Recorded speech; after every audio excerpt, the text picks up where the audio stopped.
Imikhakha ebigqame kakhulu lapha owasemoyeni, obunjiniyela, isayensi kanye neminye. Abafundi abaningi bakhombisa ukuthakasela kakhulu lo mbukiso wezokucobelelana ngolwazi ngemikhakha engayikhetha emva kokuphothula umatric.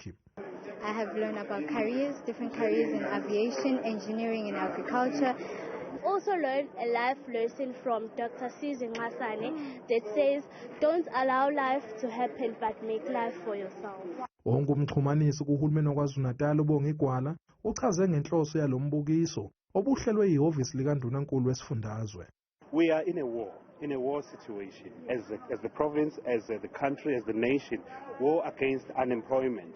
So which is why then we need to say what kind of strategy are we adopting as government. And one of those strategies is to arm young people. In a war situation, we arm young people with information, up-to-date information about new jobs for the future. We know that some jobs will be obsolete by 2030. Some jobs will be gone.